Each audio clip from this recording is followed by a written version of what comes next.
Hey, today I'm going to show you guys how I take my old fish tank water and use it for my plants with lots of nutrition. I'm right now on my way back from Home Depot, and as you see here I have PVC pipes. And yeah, so what does that usually mean when I have PVC pipe? That means we've got another project coming. So stay tuned for that, and yeah, just stay tuned for that. I'm going to be making a quick video on it. But yeah, again, I got I think 4 pieces of PVC pipe. Hopefully it's enough. Probably gonna have to come back to Home Depot if any history represents anything, because every time I've gone to Home Depot to make something, I've had to go back because whether I forgot one little elbow, whether I forgot one little thingy. But then again, who knows? Maybe all the extra elbows I have at home will work out this time. We'll see. Basically creating a drain to my garden. Gonna create this, take all this out. This was been a cash hold for a bunch of junk that I don't need, so I'm gonna get rid of all of that.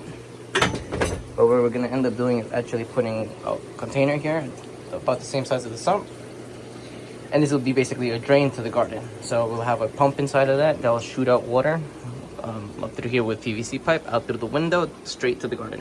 Now the pump I have is the one that I have for my aquariums. That's the one I'm gonna use, but if you're gonna buy one, I definitely recommend the one with the float valve, specifically just so whenever there's water it can automatically go without you having to turn it on. So I inserted on the bottom the tub I'm going to be using. This is a regular black storage tub that's not leaking, as of right now at least. But yeah, so the water is basically going to come down from there. Sorry, it's like really dark. From there, I'm going to have to add a T so then I can basically turn it on and off like a switch. And then when I plug that, basically that side, the water will come down this way into this bucket. And then from this bucket, it'll shoot out to the garden. For example, it would come out through here, come all the way up, and then where that green hose is basically, through there.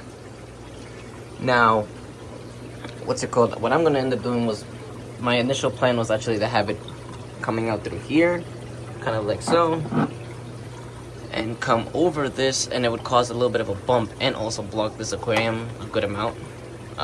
Let's say you would basically only get to see it from here, and I didn't want to block up all of that, so I decided that since there's nothing behind here except for the boiler room, I'm actually going to cut a hole through it, as you can see there, and put the pipe through the back, and it's going to just come out through here, kind of like at a slight angle from here to there.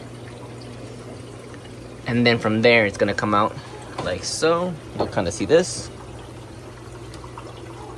and then go all the way to that corner, and then out through there where that hose is. But yeah, that's the plan. I'm thinking of actually making another hole here instead. But then taking out this aquarium when it breaks will be a pain. So you know what, we're not gonna do that. We're gonna do it through here since it's already been cut.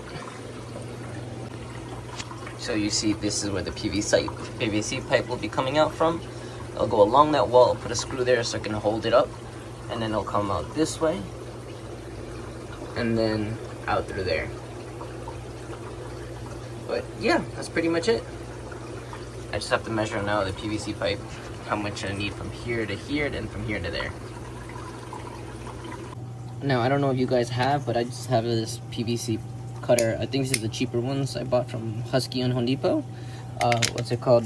I realized I need to measure 20 inches, so that's what we're gonna measure here, but definitely recommend this. It's been very helpful to me. I think it goes up to like 2 inches. Like, it can cut up to, I don't know, 1.5 inch PVC pipe. Much better than the more expensive ones that I've had before. Another Husky brand, I think it was. Another Husky. But, again, this is so much better and it's cheaper. Again, I don't know if it's pretty self-explanatory, but you just want to keep squeezing on the PVC pipe so it goes all the way through, and if you want to restart it, you just push that. And this is really dirty. I should paint it and clean it up, but point is, it'll come out through here, and then it'll come out through this. I have this window open, but I also have this old I don't even know what you call this, like a mosquito guard, and I just cut a hole through it. And that way it'll come out through the same hole, and then I'll fill in that little hole with I think it's like instant insulation or something like that. It's just to cover up holes for mice and stuff like that.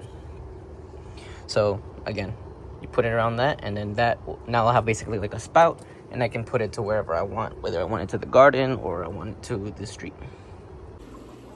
So what we're gonna use is PVC handy pack. What's it called? You need the primer and the other one. I had another one that I had before this that I didn't want to open up this pack, but to be honest, I can't find it. And I already have this here, so it's fine. That's fine. So we're gonna open up this. Careful with this because it really does stain your clothing. So it's always such a pain to open up these things. Definitely recommend using some sort of plier, because you don't want to hurt your hand trying to open this. Anywho, now that you know what you're gonna use, what parts you're gonna need and what parts you're gonna use. For example, I know I'm gonna use this and this, and then this, and this. Yeah, so I'm gonna use this exact thingamabob. So we're gonna grab a little bit of our PVC primer. This is basically to smooth out any surfaces that you have inside. You don't need much, but you do need a good amount. For example, just go 1, 2, 3, 4, 5, 6, 7, 8. Again, little goes a long way. This does stain, so I do recommend being careful. And then a little piece on the actual PVC. Go around a few times. Usually it has some sort of writing on it, and when that starts to disappear, that's how I know it's ready. But that's more than enough. I'm gonna put that down, and then we're gonna open up our cements. You have to be careful with this stuff. I would recommend definitely doing this in a well ventilated area, because this is pretty strong. The smell is pretty strong. So anywho, you want to grab some of this, go around it a little bit. Don't be too stingy with it. Again, this bonds the two plastics together, so you don't want to be too stingy again, like I said. And then we can place these two bad boys together. Ready? If you have gloves, definitely recommend using them. I'm gonna hold the two together because it will try to push out. So I'm just gonna hold tight together. 1, 2, 3. Things like 30 seconds, but I have a timer to do the video, but you can eyeball it so you can start seeing it's hard to touch. Okay. Now you'll do the second one.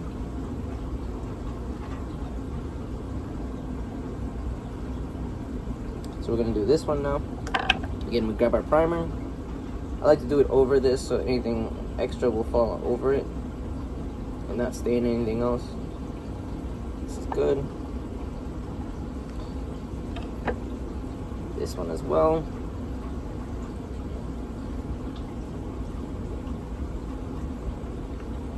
Again, you don't need much.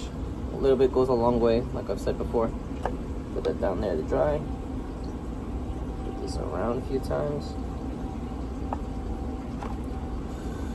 And then you can throw this one in there. Okay. And then you can just squeeze these two together. See, it starts to push out. So you want to hold the two together for a little bit until it stops doing that. I recommend 30 seconds. You could do more, but 30 seconds is plenty so far I've seen. So, yeah. Then we're going to do this one. You only have a few seconds to work with this, by the way. Don't want to set this down for too long. But, yeah, we'll do the next one. Prime this bad boy up. You're going to prime up whichever side you're going to use.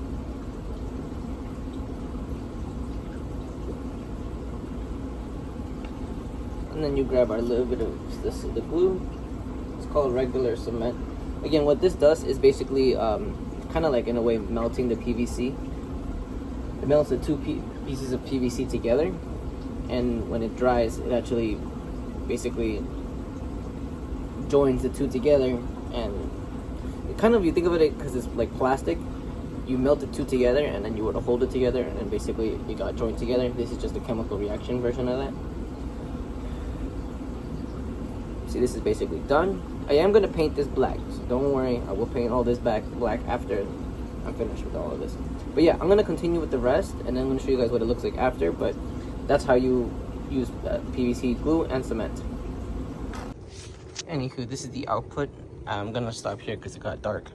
But we did all up to here. Gonna let it dry.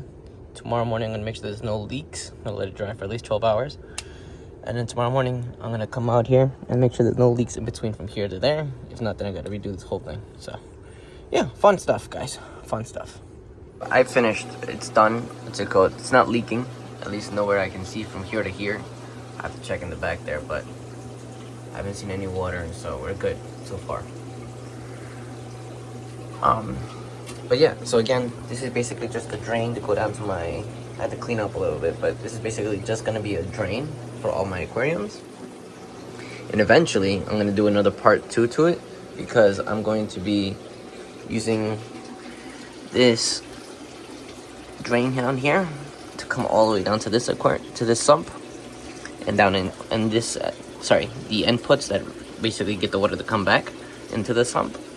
I'm gonna have a switch I can basically turn to put it into there.